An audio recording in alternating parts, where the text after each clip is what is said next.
안녕하세요. 대구 동신교회 우리 청년 아포솔 여러분, 여러분의 디렉터 배준현 목사입니다. 제가 이렇게 지금 시각이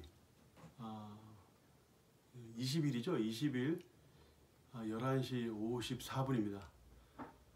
방금 여러분도 아마 공지를 만나 보셨을 텐데 내일부터 새벽 예배를 잠정적으로 중단하게 됐습니다. 코로나19 사태 때문에 지금 상당 기간 이제 주일 예배도 아마 영상으로 대체해야 될 것 같은데, 새벽 예배가 없는 관계로 저희가 이렇게 영상도 좀 이렇게 남겨서 말씀을 함께 나누면 좋겠다 하는 마음에 급하게 이렇게 찍게 되었습니다. 전체적으로 좀 약간 좀 영상도 좀 질도 좀 떨어질 수 있고 또 준비도 또 미약할 수 있는데 여러분들 이해해 주시고 같이 하나님 말씀 새벽에 함께 보며 또 하나님 은혜 나누면 좋겠습니다. 이 영상은 내일 새벽 기도 시간에 올리도록 하겠습니다. 오늘 말씀은 창세기 31장 17절부터 35절까지 말씀인데요. 불완전한 세상 속 신실하신 하나님이란 제목으로 하나님 말씀 함께 나눠보도록 하겠습니다. 밤 늦은 시각에 엄청난 말발굽 소리가 들립니다. 말의 이 거친 숨소리와 또 말을 재촉하는 이 채찍질 소리로 밤에는 소리가 더 멀리 가서 멀리 있는 마을까지 이를 정도였죠. 무슨 일일까요? 오밤중에 경주가 일어난 것도 아니고 전쟁이 일어난 것도 아닙니다. 지금 한 할아버지가 자신의 딸과 자신의 손주를 보겠다고 밤새 추격전을 벌이고 있는 그런 상황입니다.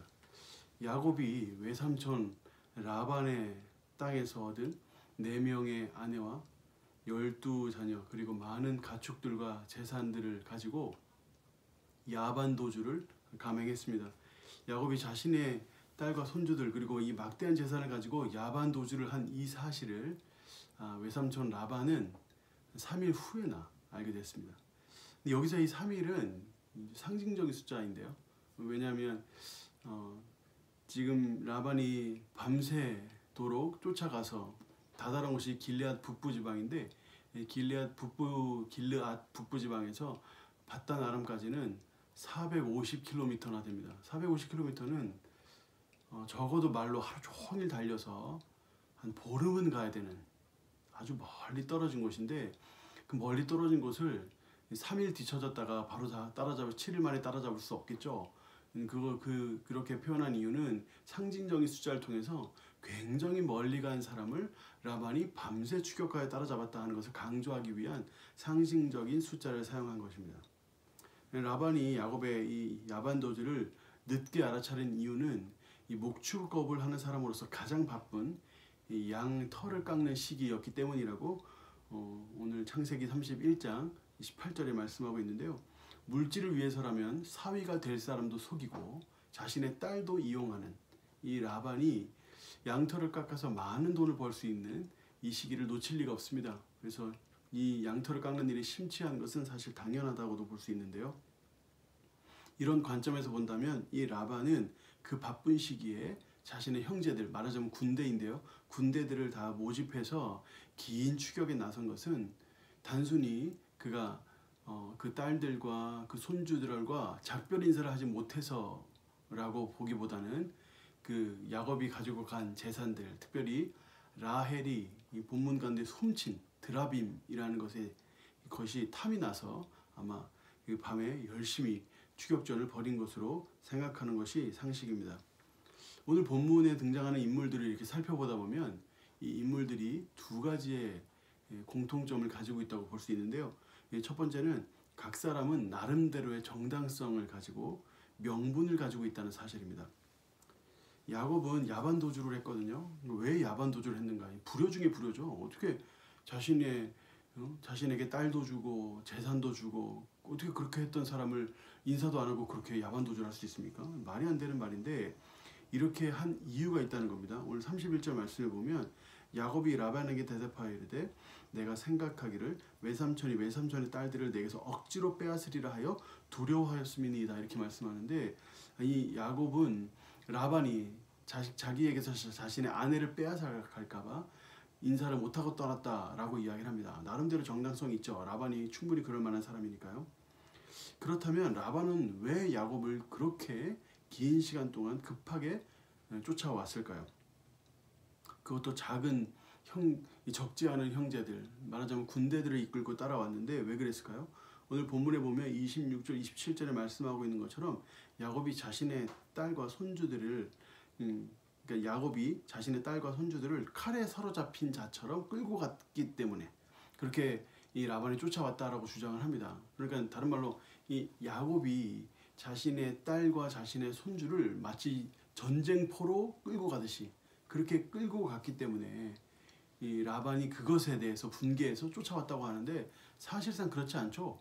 그 딸들과 그 손주들은 자발적으로 야곱을 따라왔습니다. 왜냐하면 라반은 계속적으로 야곱을 속여왔고 계속 착취해왔고 이것을 다 딸들이 다 봤기 때문이죠. 사실은 본심이 무엇이냐 30절에 나옵니다. 30절에 보면 이제 내가 내 아버지의 집을 사모하여 돌아가려는 것은 옳거니와 어찌 내 신을 도둑질하였느냐. 내 신을 도둑질하여 여기서 내 신이 여기서 얘기하는 신이 이 드라빔입니다. 드라빔. 그러니까 야곱은 그 라반에게서 딸들 자신의 아내들을 빼앗길까봐 도망을 했고 라반은 그 야곱이 떠날 때 라헬이 훔쳤던 그 드라빔을 다시 되찾기 위하여 쫓아갔던 것이죠. 드라빔이 무엇이냐면 정확하게 어떻게 생겼는지 성경을 통해서도 정확히 알 수는 없습니다. 그런데 성경 여러 말씀들을 보면 이 드라빔은 크기도 다양하고 또 종류도 다양했던 것으로 보여요. 학자들은 이 드라빔을 우상의 종류로 보는데 특별히 가족을 위한 수호하는 우상이라고 봅니다. 이것이 메소포타미아 지방의 하나의 문화였다고 하더라고요. 그러니까 라헬이 바로 이 가족 수호신 이 드라빔을 훔쳐갔고 지금 라헬이 도망가고 있는 중이죠. 라헬은 왜 그럼 드라빔을 훔친 건가? 라헬의 입장에서 보면 야곱을 따라 자기 나름대로는 고향도 떠나죠. 친척도 떠나죠. 아버지의 집을 떠난단 말이죠. 본토 친척 아버지의 집을 떠나는 중이에요. 그리고 그 아버지는 딸들을 이용해서 돈을 벌려고 하는 사람이지 딸들을 위하는 사람이 아닙니다. 그러다 보니까 이 라헬이 지금 다 버리고 떠나야 되는데 남편을 따라서 기댈 데가 없는 거예요. 그러니까 그 집에 있었던 그 가족 수호신 드라빔을 훔쳐가지고 떠나는 겁니다. 야곱은 라반이 자신의 아내들을 빼앗을까봐 야반 도주를 했고 라반은 자신의 드라빔을 되찾기 위하여 추격전을 벌였고 라헬은 아버지를 믿을 수 없으니 믿을 것이 필요해서 드라빔을 훔쳤습니다. 나름대로의 이유가 있죠. 나름대로의 이유가 있습니다. 나름대로의 사정이 있습니다. 나름대로의 정당성이 있습니다. 이것이 이들이 가지고 있는 첫 번째 공통점인데 두 번째 공통점이 있습니다. 그게 뭘까요? 누구 하나 의인이 없다는 거예요. 야곱도 나름의 사정이 있었지만 야반 도주라는 아주 비겁한 방법을 사용을 했습니다. 라반도 재산을 찾기 위해서 즉 드라빔을 되찾기 위해서 그 먼 거리 추격전을 벌였죠. 근데 그가 야곱과 그 딸들까지 해할 마음이 있었다 하는 사실이 29절에 엿보입니다. 29절에 보시면 너를 해할 만한 능력이 내 손에 있었다 라고 얘기하죠. 처음에 출발할 때에는 자신의 드라빔을 훔치고 자신의 재산을 다 끌고 간 그러니까 야곱에게 사실 주어서 야곱의 이 재산이지만 라반이 그걸 눈뜨고 못 보니까 그것을 이제 빼앗아 간 그 사위와 그 딸들을 다 죽이겠다는 마음으로 추격했다라는 것이 이 29절 말씀에 나오죠. 그리고 라헬은 드라빔을 훔치는 절도를 저질렀습니다. 결과는 방법을 정당화시킬 수 없습니다. 목적은 수단을 정당화할 수 없죠. 아무리 결과가 좋다 하더라도 그 방법이 틀렸다면 그것은 불의한 것입니다. 아무리 목적이 선하다 하더라도 그 수단이 정직하지 못했다면 그것은 범죄죠.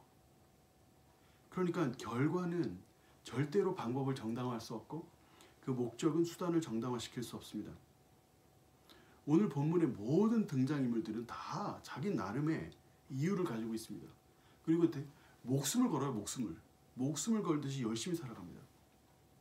근데 어느 누구도 어느 한 사람 의로운 사람이 없어요. 이때 유일하게 의로우신 한 분이 나타납니다. 바로 그분이 우리 하나님이시죠. 24절에 보니까 우리 하나님께서 이렇게 말씀하십니다. 밤에 하나님이 아람 사람 라반에게 현몽하여 이르시되 너는 삼가 야곱에게 선악간에 말하지 말라 하셨더라. 라반이 지금 야곱을 잡기 위해서 추격전을 벌이다가 지금 거의 직전까지 왔습니다. 그 직전 날 밤에 하나님께서 라반에게 나타나셔요. 그리고 야곱을 선악간에 말하지 말라 이렇게 명령을 하시는데, 이 선악을 판단해서 벌하려고 하지 말라 이런 뜻입니다. 야곱이 분명히 잘못한 부분이 있지만 그것을 선악간에 분별해서 그걸로 벌하려고 하지 말라는 겁니다. 모두가 다 죄인이고요. 의로운 사람이 아무도 없고 다 자기의 이익을 위해서 불의를 불사하고 있는데, 이 상황에서 하나님은 야곱의 편에 서시는 거예요. 그 이유가 무엇입니까? 창세기 28장인데요. 창세기 28장 12절에서 14절 제가 한번 읽어드릴게요. 꿈에 본즉 사닥다리가 땅 위에 서 있는데 그 꼭대기가 하늘에 닿았고, 또 본즉 하나님의 사자들이 그 위에서 오르락 내리락 하고, 또 본즉 여호와께서 그 위에 서서 이르시되 나는 여호와니 너의 조부 아브라함의 하나님이요 이삭의 하나님이라. 내가 누워 있는 땅을 내가 너와 내 자손에게 주리니 내 자손이 땅의 티끌같이 되어 내가 서쪽과 동쪽과 북쪽과 남쪽으로 퍼져 나갈지며 땅의 모든 족속이 너와 내 자손으로 말미암아 복을 받으리라. 여러분, 이 장면이 어떤 장면입니까? 야곱이 에서를 속이고, 야곱도 사실 똑같은 사람이죠. 결과는 방법을 정당할 수 없어요. 목적은 수단을 정당할 수 없습니다. 그런데 이 야곱도 복을 받기 위해서 에서를 속이고 또 아버지 이삭도 속였죠. 똑같은 일을 저지른 그가 바단 아람으로 도망갈 때 베델이라는 곳에서 누울 곳이 없으니 땅바닥에서, 벨 것이 없으니 돌에다가 베개 삼고 그렇게 잠을 자는 중에 꿈을 꾸는 거죠. 그래서 천사가 오르락 내리락 하는 것을 보는 겁니다. 그 가운데 하나님께서 이 야곱에게 약속하신 장면이에요. 내가 너를 큰 민족이 되게 하겠다. 내가 너를 통하여 민족들에게 복을 베풀겠다. 이것은 유일하게 공의로우시고 유일하게 자비로우신 하나님께서 하신 약속이고, 그 하나님이 지금도 그 약속을 기억하고 계시다는 거예요. 그리고 그 약속을 이루기 위해서 열심히 일하신다는 거죠. 우리 하나님은 그리고 그 약속을 반드시 이루실 거예요. 처음 바단 아람에 이르렀을 때 야곱은 결혼할 수 있는 어떠한 조건도 갖추지 못한, 결혼하려면 지참금이 필요하거든요. 결혼 지참금도 하나도 없는, 정말 말 그대로 빈털터리 청년이었습니다. 근데 그런 야곱이 바단 아람에서 20년 정도 시간을 보내니까 그곳에서 하나님께서 4명의 아내도 주시고 많은 가축도 주시고 자녀들도 12명이나 주시고 많은 재산을 가지게 하셨어요. 그거 하나님이 하신 거예요. 야곱이 의로웠기 때문에, 야곱이 순종을 잘했기 때문에 아니에요.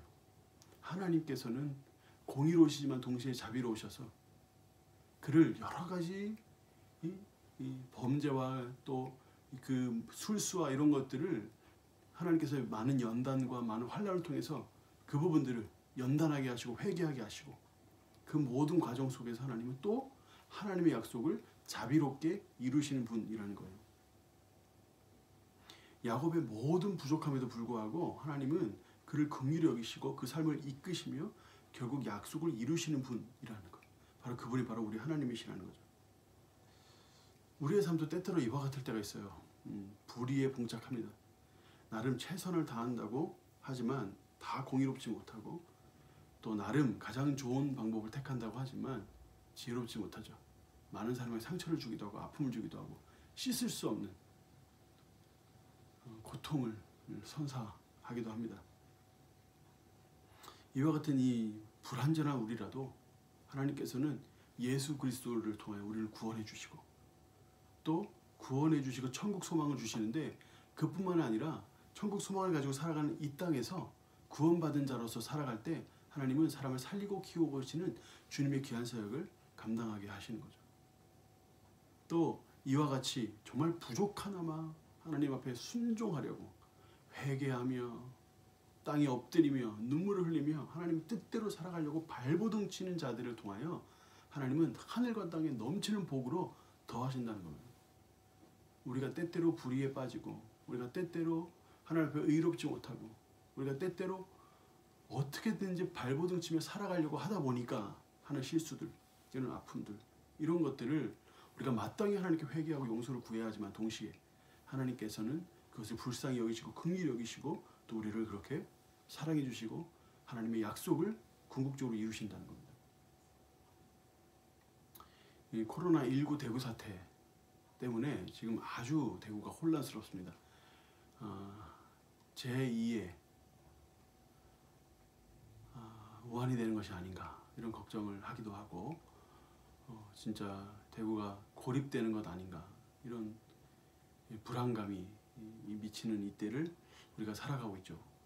이럴 때일수록 우리가 하나님의 행하심을 우리가 바라보아야 합니다. 우리가 하는 인간의 하는 행동이라는 것이 다 완벽하지 못하고 어떨 땐 불의하며 또 어떨 때는 지혜롭지 못할 때가 많지만 우리 하나님은 그 모든 것들을 사용하셔서 하나님의 약속, 하나님의 뜻을 이루시는 분이시기 때문이죠. 이번 사태를 통하여 우리는 하나님의 어떠한 일들을 기대할 수 있을까요? 우리가 다 알 수 없지만 제가 최근에 알게 된 한 가지 사실이 있습니다. 우리 청년 아포스에 보면 신천지에 빠져 있다가 주님께로 돌아온 이들이 간혹가다 있어요. 최근에 10년 동안 신천지에 있다가 주님께 돌아온 청년이 있었습니다. 그 청년이 참 신실하게 열심히 하나님 섬기고에 애쓰고 있는데 잘 예배드리려고 애쓰고 있고 아직 신천지에 빠져 있는 가족들도 구원하려고 애를 많이 쓰고 있는데 그 청년한테도 전화가 왔어요. 자꾸 신천지에 현재 있는 사람들이 자꾸 자기에게 전화를 한다는 거예요. 이건 되게 이례적인 일이거든요. 신천지에 있는 사람들은 소위 말하자면 신천지에 탈퇴한 사람들, 배교자들에게는 연락을 끊어버립니다. 연락을 안 해요.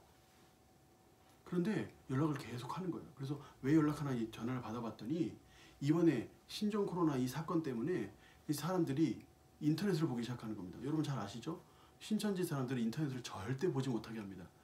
지금 어느 지령까지 내려왔다고 알려졌냐면 이 코로나 이 바이러스에 대한 기사를 보거나 또는 그 기사에 달려있는 댓글을 보는 이는 바로 그 순간 제명하겠다 이렇게까지 협박적으로 나오고 있는데 왜냐하면 인터넷을 보고 또 이런 기사들을 보면 신천지의 불법, 신천지의 사기, 또 신천지의 이 약점들이 다 노출되기 때문이에요. 바로 그런 사람들이 이 코로나 사태 때문에 인터넷을 보기 시작하고 인터넷을 보면서 그들이 어떠한 거짓말에 지금까지 속고 있었는지를 깨닫는 사람들이 생긴다는 거예요.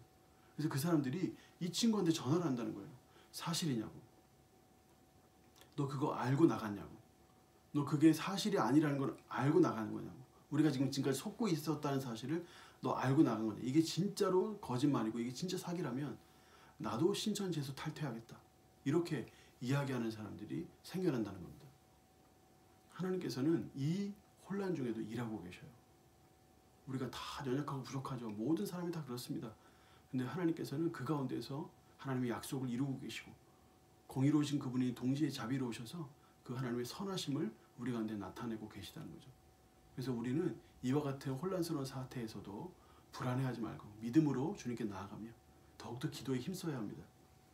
역대하 7장 13, 14절 말씀을 읽고 말씀을 마치고자 하는데 여기 보면 혹 내가 하늘을 닫고 비를 내리지 아니하거나 혹 메뚜기들에게 토산을 먹게 하거나 혹 전염병이 내 백성 가운데 유행하게 할 때 전염병이 내 백성 가운데 유행하게 할 때에 내 이름으로 일컫는 내 백성이 그들의 악한 길에서 떠나 스스로 낮추고 기도하여 내 얼굴을 찾으면 내가 하늘에서 듣고 그들의 죄를 사하고 그들의 땅을 고칠지라. 우리가 이 말씀을 우리 마음속에 기억하면서 하나님께서 우리로 더욱 겸비하여 회개하며 기도하라 하시는구나 생각하고 더 열심히 기도하는 우리가 되었으면 좋겠고요. 비록 우리가 교회에서 모이기는 힘든 상황이 되었지만 각자의 자리에서 여러분 기도하시고 또 애쓰시면서 하나님을 바라보는 저와 여러분 되기를 예수님 이름으로 축원합니다. 한 가지 광고 말씀 좀 드리고 영상을 마치겠습니다. 저희가 지금 리더 모임도 못하고요. 또 예배도 모일 수 없는 상황이기 때문에 내일 광고 이 주보는 저희가 만들었는데 이 주보를 저희가 드리면서 주보와 함께 한 토요일쯤에 상영하게 보여드리게 될 영상을 내일 박성훈 목사님과 촬영할 예정입니다. 기대를 해주시고 또 이 촬영을 통해서 또 여러분들의 또 마음도 위로가 되고 또 그 교회 소식도 또 알게 되고 또 우리 아포스들이 또 어떻게 또 이 일에 대처하고 있고 어떤 방향으로 가고 있는지를 설명해 드릴 테니까 여러분 기대하는 마음으로 좀 기다려 주시고 이 새벽에 하나님을 바라보고 믿으며 또 계속적으로 하나님 앞에 겸비하여 서 있는 저와 여러분 우리 청년 아포스들 우리 모든 사역자 되기를 예수님 이름으로 축원합니다. 우리 함께 기도하는 시간을 가지시고 또 영상에서 뵙겠습니다.